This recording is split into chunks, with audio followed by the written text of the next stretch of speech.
Alright, so today what we're going to be making is a water filtration system made from clay. This first chunk of clay that I've got here is well, still porous because it's clay, but less porous than my second batch. My second batch has been infused.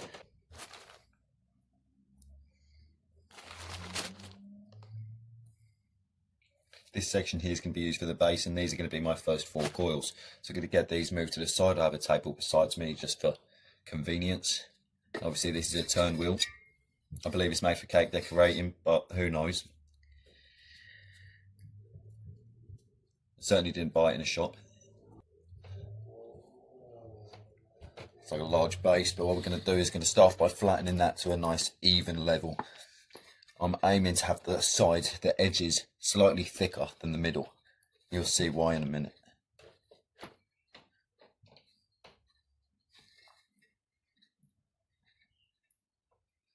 Alright, so now this is roughly where you want it. We're going to remove that from our sheet here. Obviously I've put this down because clay is absorbent, so it'll stick to materials and you won't be able to remove it. If you have something that's also absorbent, then they'll both absorb to each other and they can be removed. Alright, so now what we're going to do is we're going to start off by making a pinch pot. We're just going to slowly work up these edges, being careful not to get it too thin.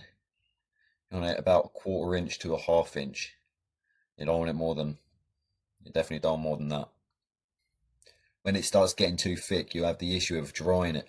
Drying it will take 3, 4, 5 weeks to dry. That's if you're drying it naturally, obviously. You can dry it in an oven and it'll take a good couple of hours, but it'll happen eventually, you know. Alright, so now we're starting to get a nice little curve on that. I'm close to calling it on this step in the process. I'm just making sure that all of these bumps and ridges are all relatively flat, because when I add a coil and I move that coil about, trying to press it into shape, it's going to remove some extra height in those sections. And then by the time I get to the top of my pot, I'm going to have to fill in all of these big gaps. Not to mention the fact that it just makes it awkward layering your coils. Spinning this a million times, I know, but you'll get a good feel for it. This first pot that I'm making is just with standard clay. The reason for that is because I need this one to be waterproof. I need it to hold the liquid from my filter. Well, from the filtered water.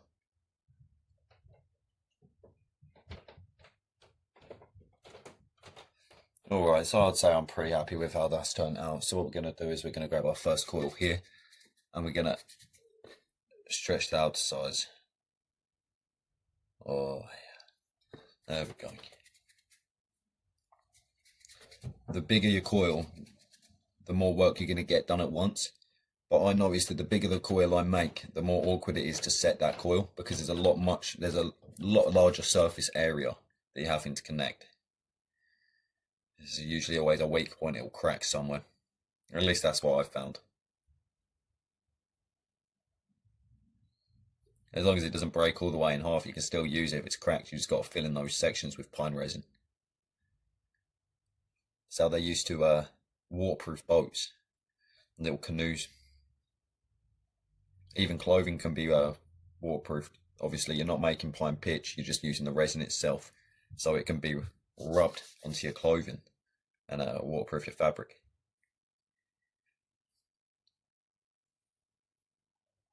You can use that for fishing line as well. Especially if you're using natural cordage, you'll notice that it has a tendency to build a lot of weight once it's waterlogged. I know I'm spending my time making this coil, but I like to keep it consistent. Right, so now my rim is slightly bent outwards. As you can see, there's that flat section. Right, so I'm going to want to put it on this flat section. The flat is slightly pointing outwards towards the bowl. Right, and then I'm going to pinch on this inside section just to fix that in place. Then I'm going to come around, I'm going to fix it again, I'm going to fix it again. And what I'm doing here is I'm just pushing it just over this lip here. That's all I'm doing, is pushing this clay just over the lip, squishing it into place.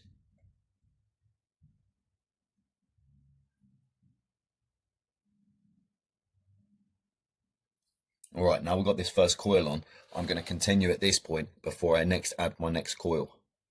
So here you can see I'm just smoothing it into place. Let's see if I can get this another angle for you. All right, here we go.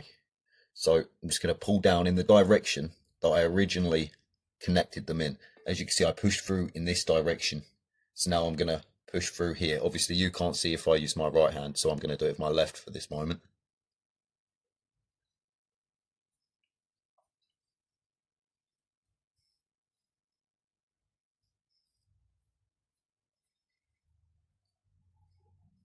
Along with bigger coils being more effort and more to connect with, you also have the same issue if you're going to get it a lot thicker. So now you've got a lot more to work around. And every time you do this with one of those big coils, you end up creating a lot of extra movement on this layer.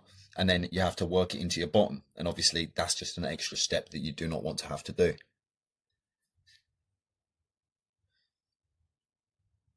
All right, so when you get to the end of your coil, you just want to squish the end into this line here.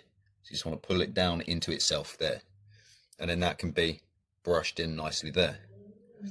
Right, so now we've got the inside started off.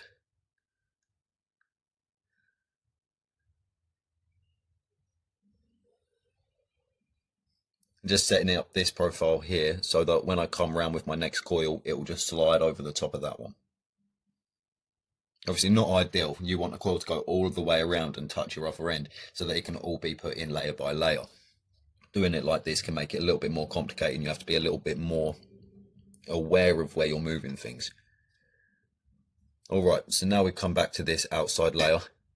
What I'm going to do here is I'm just going to push it just over the edge. You see how this is just folded over this piece here? And that's what we're going to do the whole way along. Just going to push it just over the edge. Obviously, while doing this, you're pushing it into here, which then forces the air out of these gaps connecting. That's a little bit far across, but don't be too precise about it. It likely won't make too great a difference. I seem to have my best pots made from corrugated pottery. Just seems to work better in my example, in my preference anyway.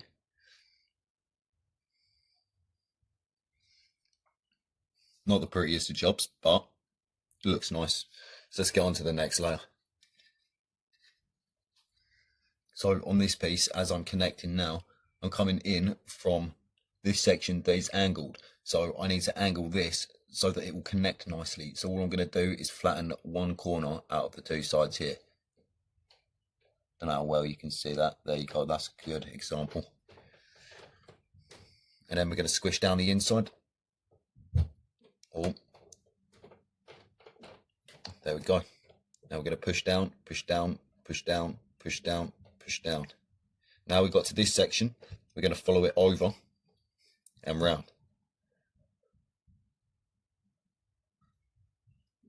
All right, so now you've basically made the corrugation on the inside and you just got to smooth it over.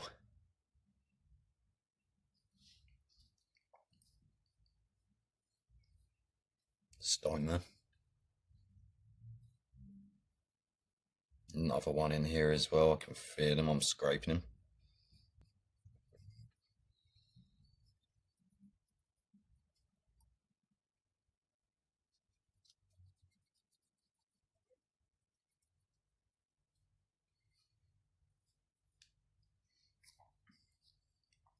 All right, so now we're at this end now, so all we're going to do is push that back down and work in these end tips.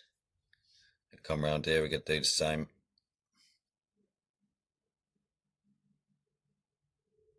All right, now to re-follow this corrugation background, going to come back onto the outside here. We're going to push that in. Yeah, I have a big old stone there. Just try to seal this section up nicely just to make sure it doesn't split out whatsoever. And then continue on with our pot.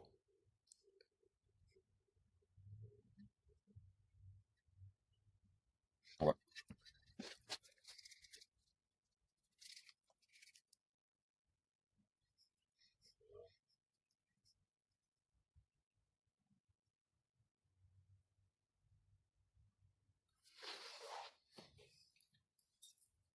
So we're going to come by, we're going to pinch that section again, make that nice and angled underneath. I'm going to come to our end point, and we're just going to connect that real quick there.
Pot one done. Alright, so for this next one, I'm using clay that has been made with temper and wood dust, sawdust. The reason I've done this is so that when I fire it, the sawdust will burn away as organic material does, leaving by a more porous clay. And this is going to be what we use to filter through our water. Filter our water through. This is not the most pliable. I did just have it back there rehydrating.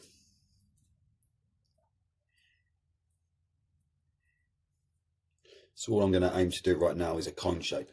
Simple V cone shape. I'm going to do a pinch bowl. I've got 3 balls of clay for this because I don't know how much I'm going to need. But I'm not trying to make a large one.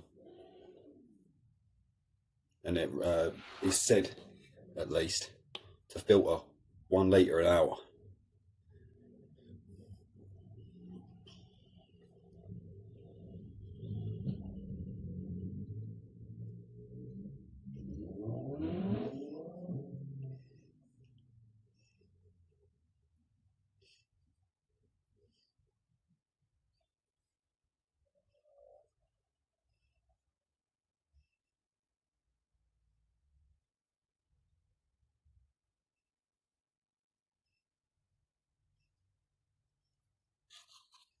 Okay, so as you can expect, this pot sits on top of this pot.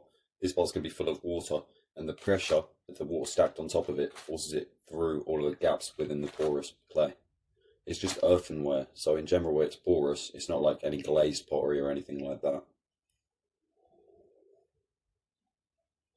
Obviously with this pot you want to make that waterproof, so you can rub the inside with a stone to polish it, or you can sandpaper it to make it a little bit more smooth, and then you can put some pine resin inside of that. Obviously heat up the pot, heat up the resin, then drop that in there and mix it around so that it gets within all of the pores. Dip out the excess. You don't want a thick layer in there, you want the pores to be full, you don't want it to be a cup full.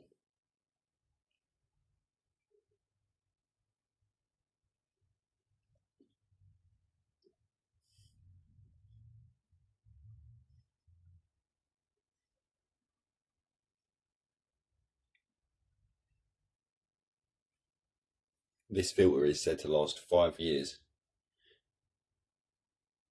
and to filter 95% of the bacteria out of your water. In other words, you wouldn't necessarily want to rely on this to survive, unless you plan on boiling the water after.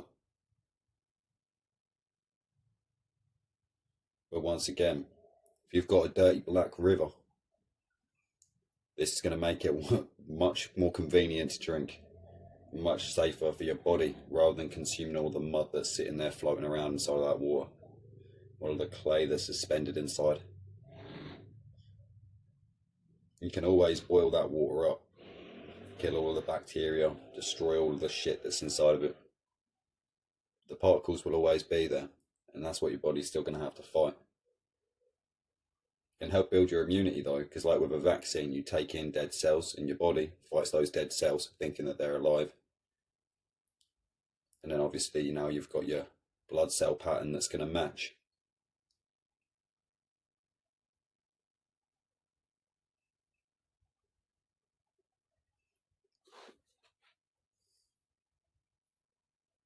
Alright, so now that I've got it to a size that it's going to sit nicely on the top of this pot, I'm going to start building up the top section. So like with the last pot, we're going to do this with coils. But unlike with corrugated coils, what I'm going to do is I'm going to smooth it in on the inside and the outside. The reason I'm doing this is so that I can get a really thin pot so that it drips more conveniently. It's not really thin, don't get me wrong.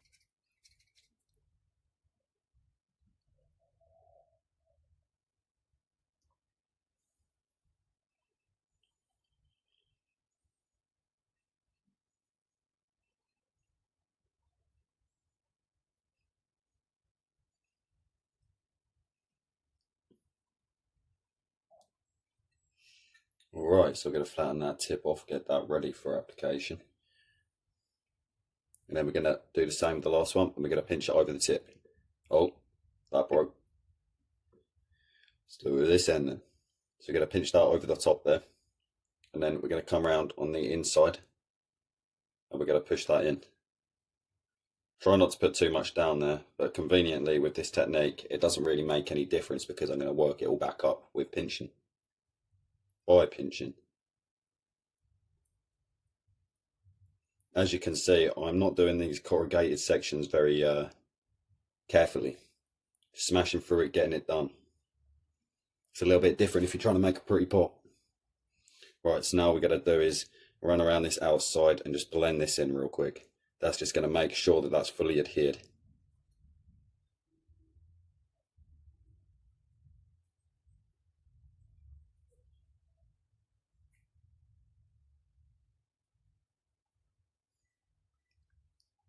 Crush that end down, push that in, crush this end, push it in, and we're going to flatten that top off there on this little ridge. Right, let's go through the inside here, turn that around. It's going to make my life easier, let alone yours. Another issue with doing pottery is long nails. If you've got long nails, you're going to keep on taking chunks out from your bottom and from your edging. You have to be very conscious of that. It will annoy you. It will annoy you. Your aim is, if you're outside, just file them off using a stone or something. It's going to make your life a lot easier. But I like my nails long, so what I'm going to do, pattern of insanity.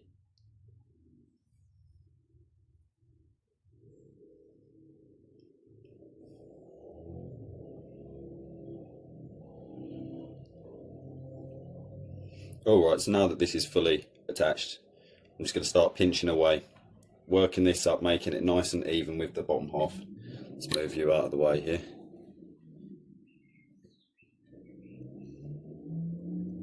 Just pinching, trying to keep it even, not trying to squish down one section to how thin I want it and then move on to the next how thin I want it. I'm going nice and even.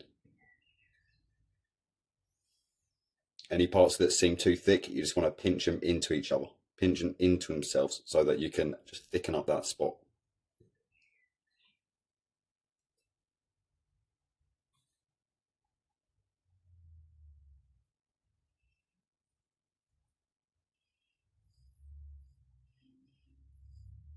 Also, if you notice that when you're pinching, it's going too far out and your bowl's sort of splitting outwards, you want to just pull in and pull in like this. But you do that on a microscopic level. You just push together like you were doing down here to push these sections in. You want to do the top up here.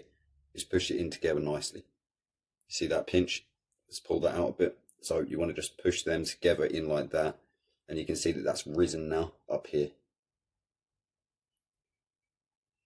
Obviously, as you just saw, I did just break my pot intentionally. And that's easy enough to fix.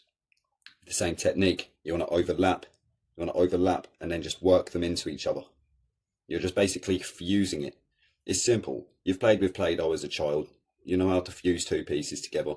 It's as easy as it sounds. You're just playing with mud. They figured this out a very long time ago. You could figure it out yourself without using videos. But videos are always helpful. Well, some.